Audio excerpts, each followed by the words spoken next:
سلامتك من سلامتك من قبل ما تنزل صدرك أحسها بصدري والله. بيا ولا بيك، بيا ولا بيك، ليت الألم بيا ولا بيك. وشلون أخليك لا ما أخليك وحدك تصيح لا ما أخليك.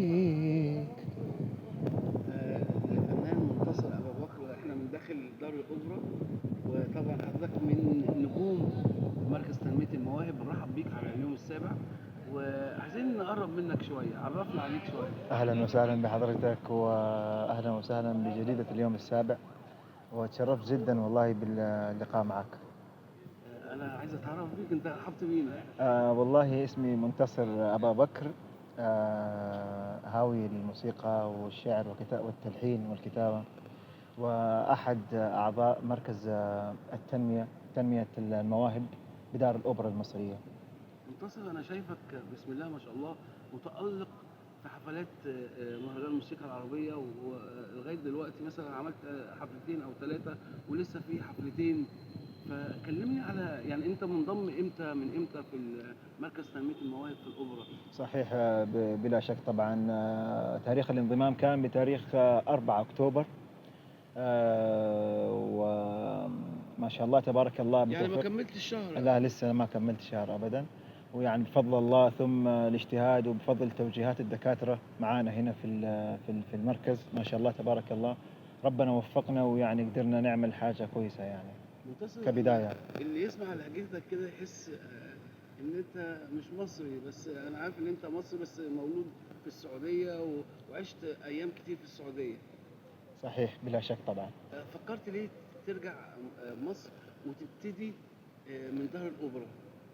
طبعا بلا شك انه دار الاوبرا المصريه ومصر بصفه عامه يعني تعتبر الحاضنه الاولى يعني والاخيره لكل المبدعين والهواة في شتى المجالات، يعني الامر لا يقتصر على الفن فقط. طب عايزين نسمع حاجة كده حلوة، يعني من اختيارات. سمعكم من ليل يا ليلى يعاتبني.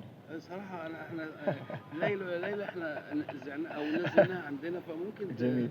تختار لنا حاجة كده، اختار لكم حاجة لأم كلثوم، عبد الوهاب كده. أنا عارف أنت بتغني طربي كويس. طيب نغني لك يا عبد الوهاب. عندما يأتي المساء ونجوم الليل تنثر، اسألوا الليل عن نجمه متى نجميه يظهر. عندما تبدو النجوم في السماء مثل اللآلئ، اسألوا هل من حبيب عنده علم بحالي. كل نجم راح من ليله نجم يتنور غير قلبي فهو ما زال على الأفق محير. الله، أنت بتختار أغاني تقيلة قوي يا منتصر. نعم، مع أنه هذا القسم الطربي أنا أحب الطرب طبعا. طب تعرف هي تغني حاجة الأصالة، حديثة؟ هي الأصالة طبعا. الحديث كثير جدا، ولكن الآن يعني ممكن الحاجات اللي بتأكل عيش يا أستاذ منتصر. نغني ممكن حاجة خليجية ممكن. عايزين حاجة مصري حاجة حديث. مصري حديثة. طيب عمرو دياب، تامر حسني، أي حاجة كده بتحبها أنت. ممكن نعطيك الجملة الأولى للفنان الكبير عمرو دياب مثلا. اتفضل. أنا عايش ومش عايش ومش قادر على بعدك، ولا عارف في يوم أنسى ولا عارف حبيب بعدك. الله يعني عليك، ممكن. الله عليك. منتصر، أنت يعني البعض بيقول إن أنت صوتك خامة أو نفس خامة الفنان الكبير طبعًا قيصر كاظم الساهر، طبعًا ده يبسطك والّا طبعًا تحية كبيرة جدًا للفنان الكبير كاظم الساهر، موسيقار والقيصر، ويعني صاحب مدرسة كبيرة جدًا في الفن. وبلا شك طبعًا شرف كبير جدًا يعني تكون خامتي مشابهة يعني بعض الشيء للأستاذ كاظم الساهر. كاظم الساهر يحمل يعني زمان كان لمّا ييجوا يوصفوا حلاوة الصوت، يُقال أن فلان لديه مزامير أُعطي مزمارًا من مزامير داوود.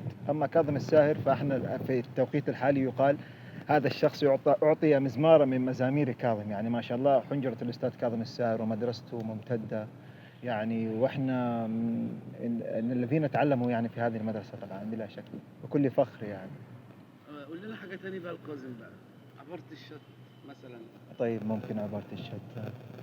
عبرت الشط على مودك وخليتك على راسي، كل غطى أحس بالموت وجوا أشهق أنفاسي، كل هذا وقلت أمرك أحلى من العسل مراك، وين تريد أروح وياك أسلا تجرح إحساسي يا ظالم.